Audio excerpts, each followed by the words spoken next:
Hello students, कैसे हैं आप सभी लोग। अर्ली मिडिवल इंडियन हिस्ट्री के इस पर्टिकुलर लेक्चर में आप सभी का स्वागत है। अभी तक हम महमूद गजनवी, ट्रिपार्टाइल स्ट्रगल, मोहम्मद गौरी, इन सब के बारे में पढ़ चुके हैं। ये प्रॉपर सेगमेंट हमारे तैयार हो चुके थे। आज हम जो बात करेंगे दिल्ली सल्तनत में स्लेव डायनेस्टी की बात करेंगे। देखिए, गुलाम वंश एक बहुत जरूरी वंश है जिसके बारे में हमें बात करनी है। बट अगर स्लेव डायनेस्टी के साथ और कितने वंश दिल्ली सल्तनत में, इसको याद करना है तो आपको सिर्फ एक सेगमेंट याद रखना है, गुड़ खाएं तसले में। अगर ये वर्ड आपने याद कर लिया तो गा से क्या हो जाएगा बच्चों, गुलाम वंश, खा से हो जाएगा खिलजी वंश, ता से हो जाएगा तुगलक, सा से हो जाएगा सैयद और ला से हो जाएगा लोदी।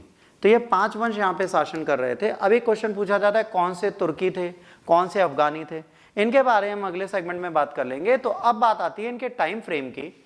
तो गुलाम वंश को इलबरी वंश भी बोलते हैं, 1206 से 1290 तक बैठा।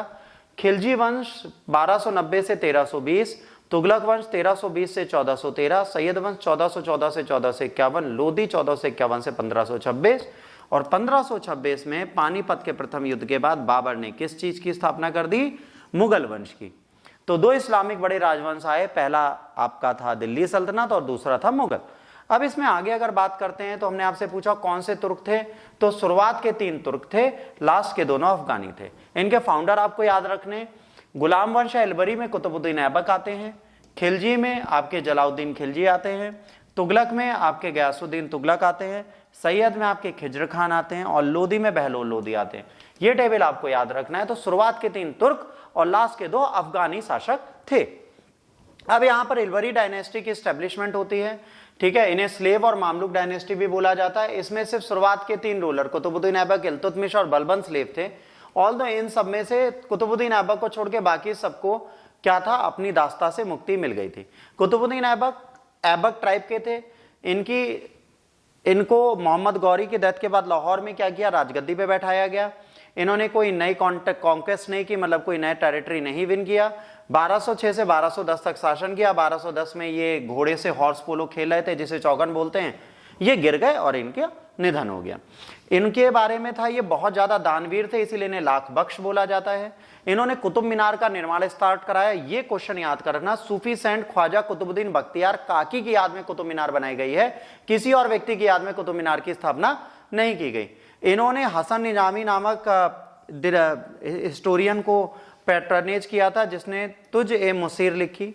और कुतुबुद्दीन ऐबक सक्सीड करते हैं और इनका बेटा होता है आराम शाह, जो इनकेपेबल होता है, वो रूल करता है। बट उनको हटाकर इनके दामाद इल्तुतमिश गद्दी पर बैठ जाते हैं।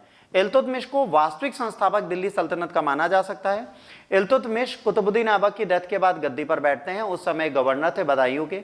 यहाँ आते हैं तुजुद्दीन यल्दोज गजनी में और नसीरुद्दीन कुबाचा मुल्तान में। ये दोनों अभी मोहम्मद गौरी के पुराने जो वफादार हैं कुतुबुद्दीन ऐबक के बाद, ये अभी सर्वाइव किए हुए हैं। मंगोल चंगेज खान के अंदर इंडिया पे अटैक करने की कोशिश करता है, तो नए प्रिंस जो वहां पे बैठते हैं गौर में, है ना, ख्वाजिम प्रश्न मांगबर्नी इंडिया में आते हैं। इल्तुतमिश से मदद मांगते हैं, इल्तुतमिश मदद करने से मना कर देता है। इल्तुतमिश इतना डर जाता है मंगोलों से कि जब तक चंगेज खान नहीं मरते वो कोई भी मिलिट्री एक्सपेडिशन नहीं करता। अब ये जब मंगोल जाते हैं उस समय तक ये दोनों भी मर जाते हैं, ये और नसीरुद्दीन कुबाचा मर चुके होते हैं। इसके बाद ये अपनी अथॉरिटी बढ़ाता है, ठीक है, और रणथंबोर और मंडोर को कैप्चर करता है। 1229 में इसको मंसूर मिलता है अब्बासिन खलीफा से, जिससे इसको पोजीशन इंडिपेंडेंट सुल्तान की मिल जाती है और दिल्ली सल्तनत में पहला सुल्तान बनता है जिसे खलीफा से अधिकार मिले होते हैं। इल्तुतमिश रियल फाउंडर है। ये क्या करता है बेटा, सिक्के चलाता है, जीतल और टंका, एक चांदी का और एक तांबे का, ये सिक्के चलाता है। इसके साथ ये एकता बांटता है। एकता याद करिए, जब मैंने आपको मोहम्मद बिन कासिम पढ़ाया था उस टाइम पे एकता की बात की थी। ये एकता बांटता है सेम मोहम्मद बिन कासिम के चकमे में। सिल्वर टंका और कॉपर जीतल टलता है। ये बेसिक कॉइन्स होते हैं। यहाँ पर 1 टंका बराबर 48 जीतल होते हैं। इल्तुतमिश जो होते हैं नॉर्मल प्रैक्टिस नॉमिनेट करता है कि रजिया सुल्तान, इसकी बेटी जो होगी, इसकी जगह गद्दी पे बैठेगी।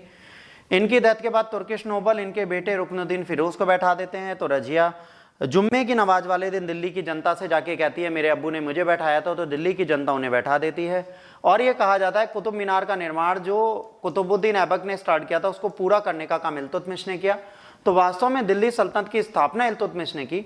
अगर ये लेक्चर आपको अच्छा लगा रजिया सुल्तान हम कल पढ़ेंगे। तो प्लीज लाइक शेयर सब्सक्राइब करना ना भूलें। God bless you all. जय हिंद, वंदे मातरम।